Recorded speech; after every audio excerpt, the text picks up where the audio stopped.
Assalamualaikum warahmatullahi wabarakatuh.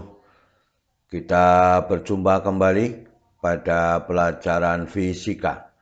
Pada pertemuan pertama untuk kelas 12 semester 2, kita membicarakan teori atom menurut Dalton sampai ke Rutherford. Semoga kita selalu diberikan nikmat kesehatan dan juga keluarga kita, sehingga kita dapat beraktivitas kembali seperti biasanya. Semoga paparan video ini dapat membantu dan mempermudah belajar pada materi model atom, Dalton, sampai Rutherford. Kita mulai materinya. Jadi pada materi ini kita langsung saja pada model atom John Dalton.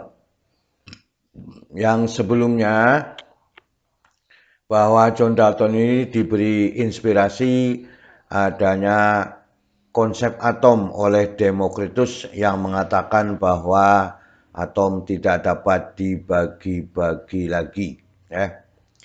Dengan pengusulan model atom Dalton yang pertama,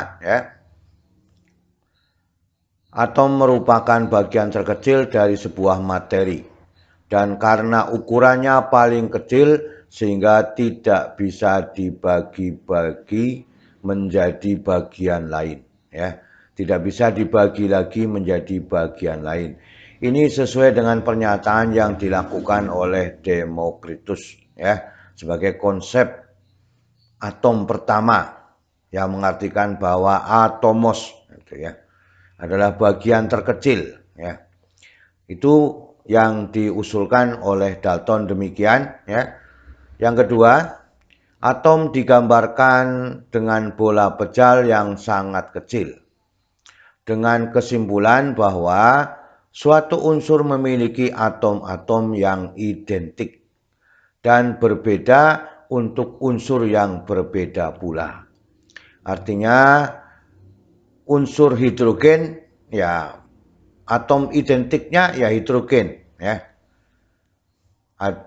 Partikel-partikel yang terkecil atau atom yang terkecil merupakan atom hidrogen, identik satu sama lain. Maka kalau unsurnya oksigen adalah sebagai atom-atom identik dari oksigen. Ini yang diartikan pada teori kedua yang dikemukakan oleh Dalton. Yang ketiga, atom-atom bergabung untuk membentuk sebuah senyawa dengan perbandingan bilangan bulat serta sederhana.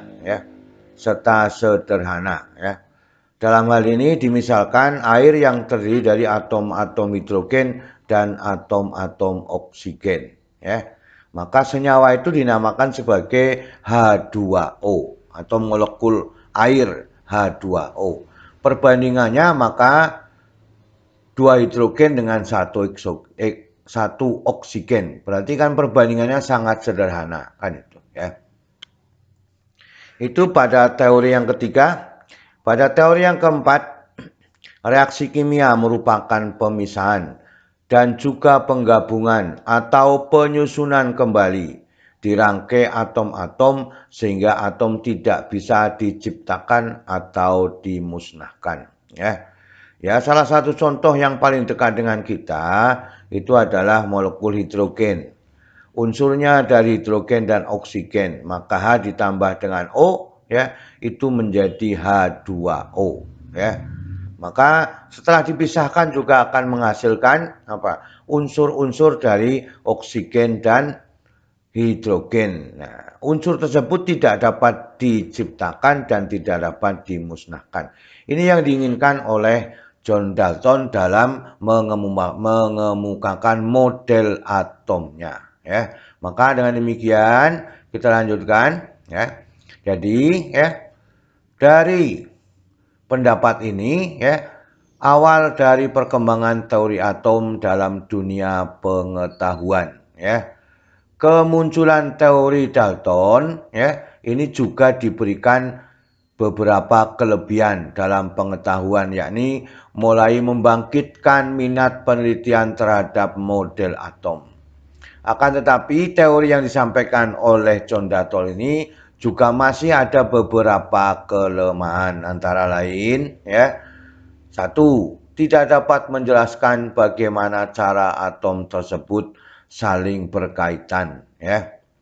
Yang kedua, tidak dapat menjelaskan hubungan antara larutan senyawa dengan daya hantar sebuah arus listrik karena atom merupakan bagian terkecil dari unsur atau benda yang tidak dapat dibagi lagi.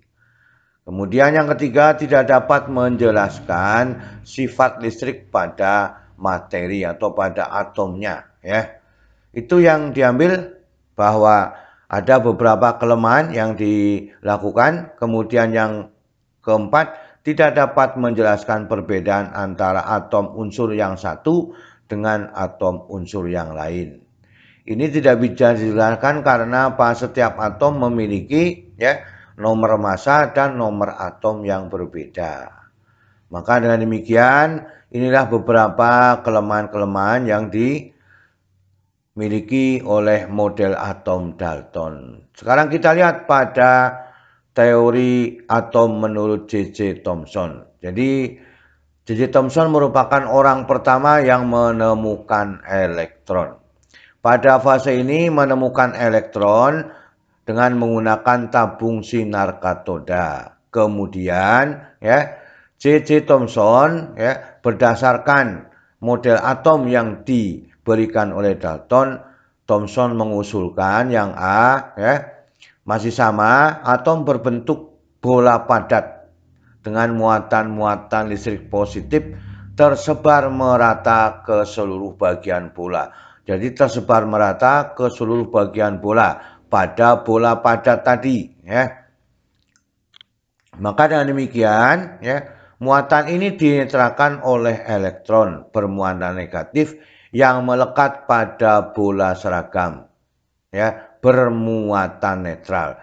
Jadi atomnya bermuatan netral, ya.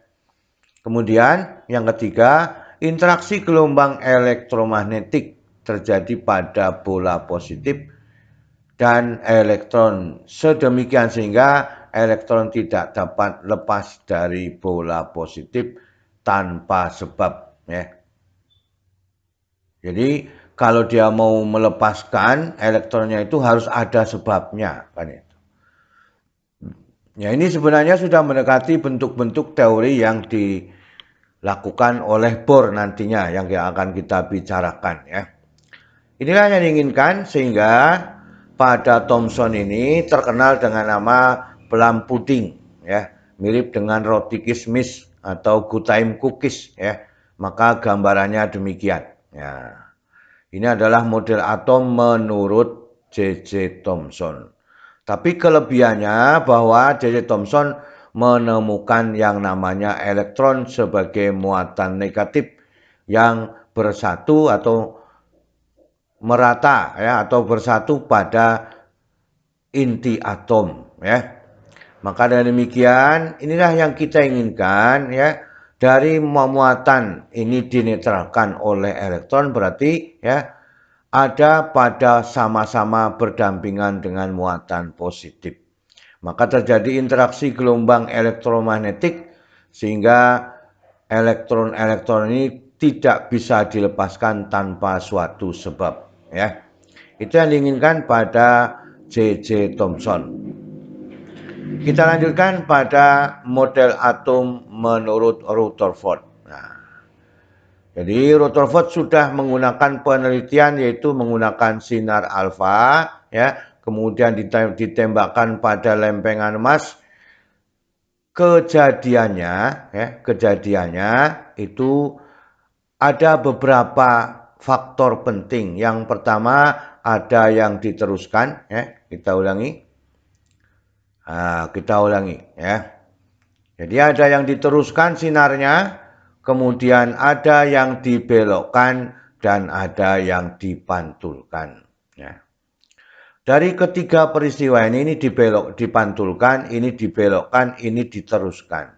Dari ketiga peristiwa ini, ya, Rutherford memiliki hipotesis bahwa yang dibelokkan ini apa? Menyentuh inti atom, makanya dibelokkan. Kemudian yang diteruskan adalah menemui ruang kosong.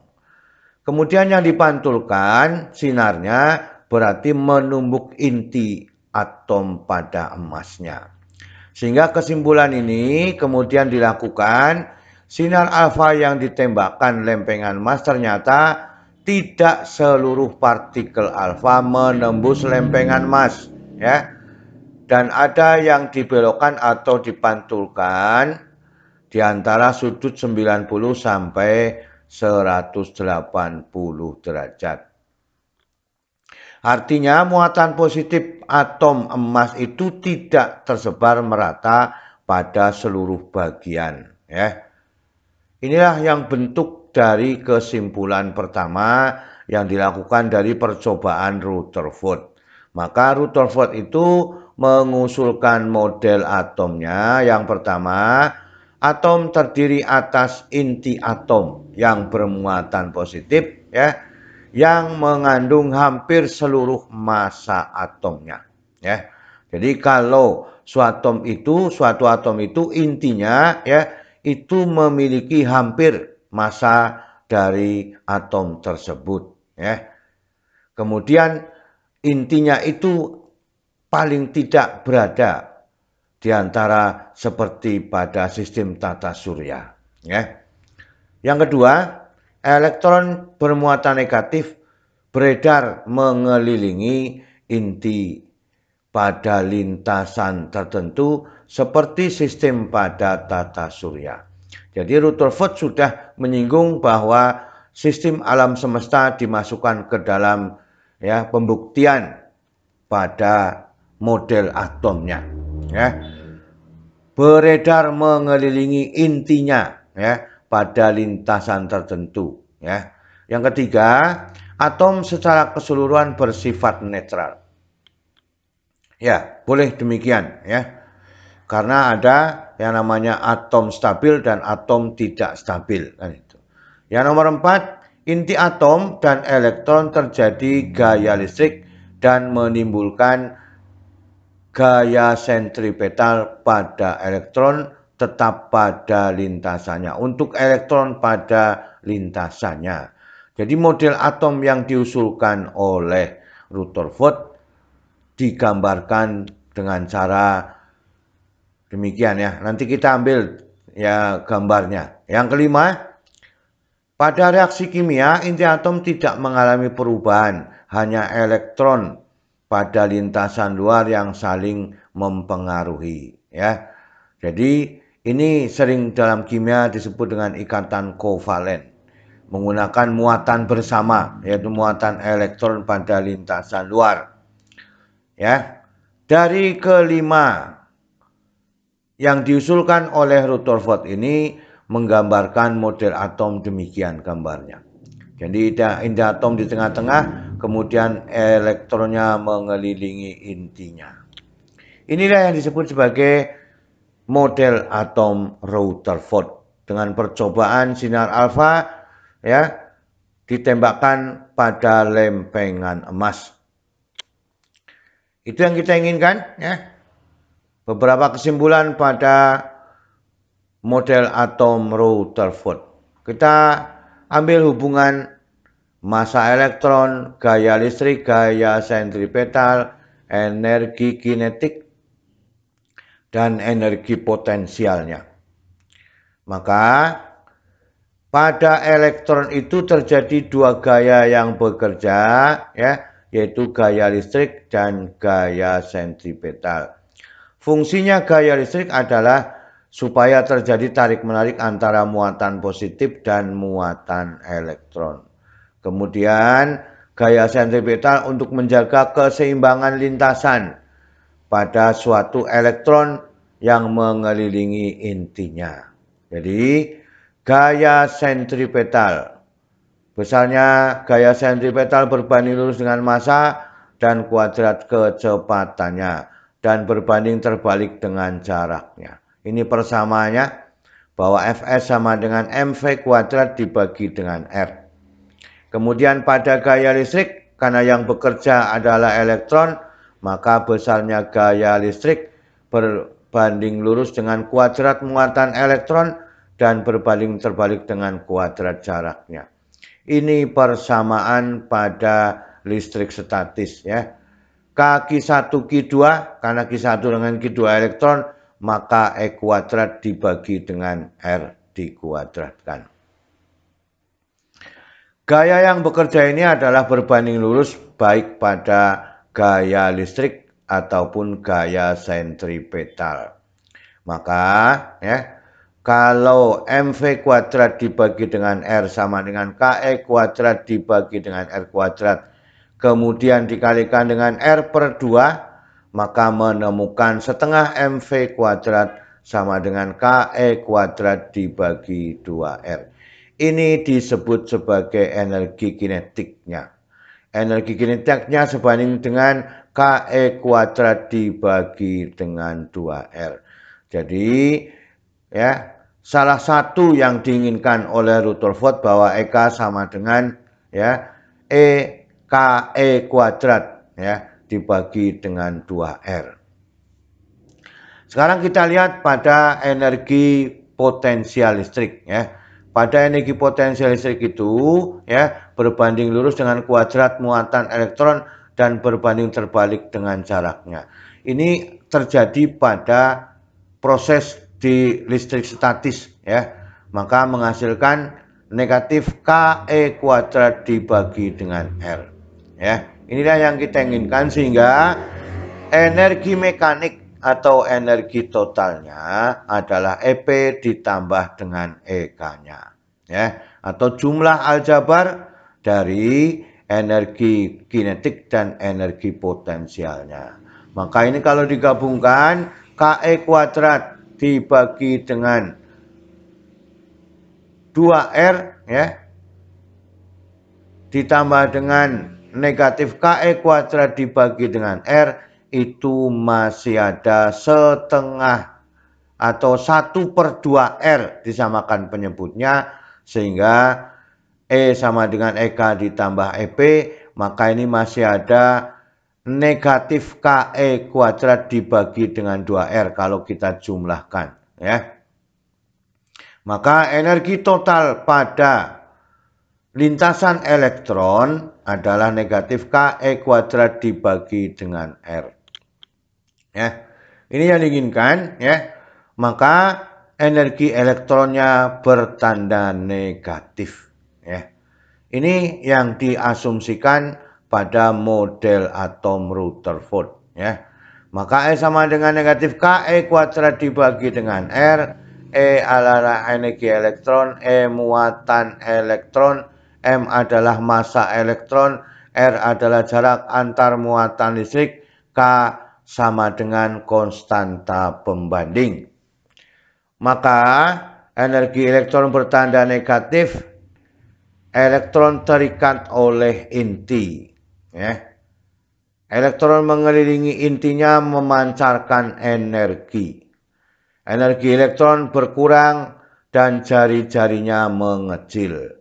Maka dari model atom yang diusulkan bahwa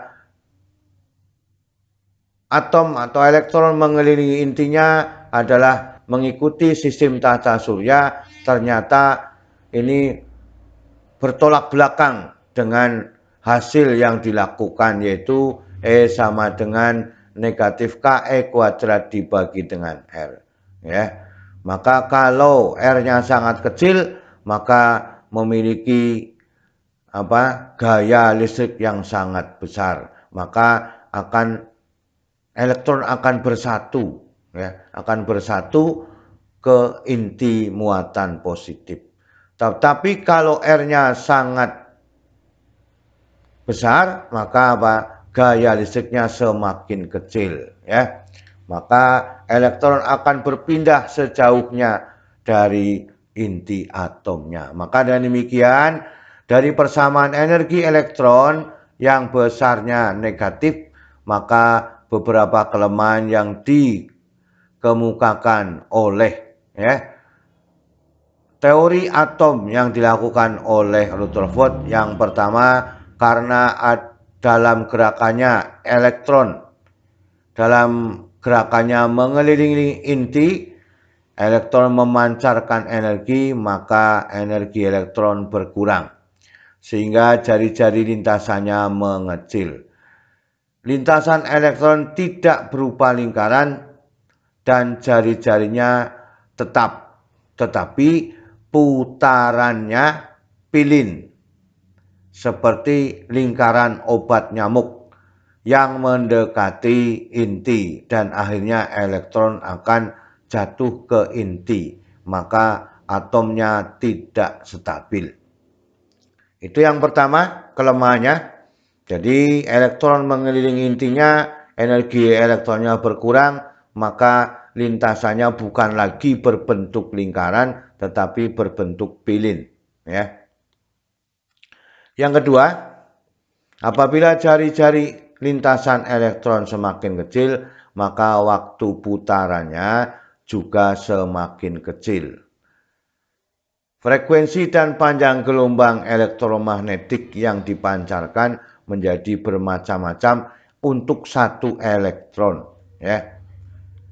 Hal ini bertentangan dengan pengamatan spektrum atom hidrogen yang menunjukkan adanya spektrum garis-garis khas untuk atom hidrogen, ya, bahwa energi elektron itu, ya, merupakan bentuk terkuantisasi. N1, N2 itu berbeda energinya. Maka kalau berbeda energinya, pernyataan dua ini jelas bertolak belakang dengan sistem yang sebenarnya, ya.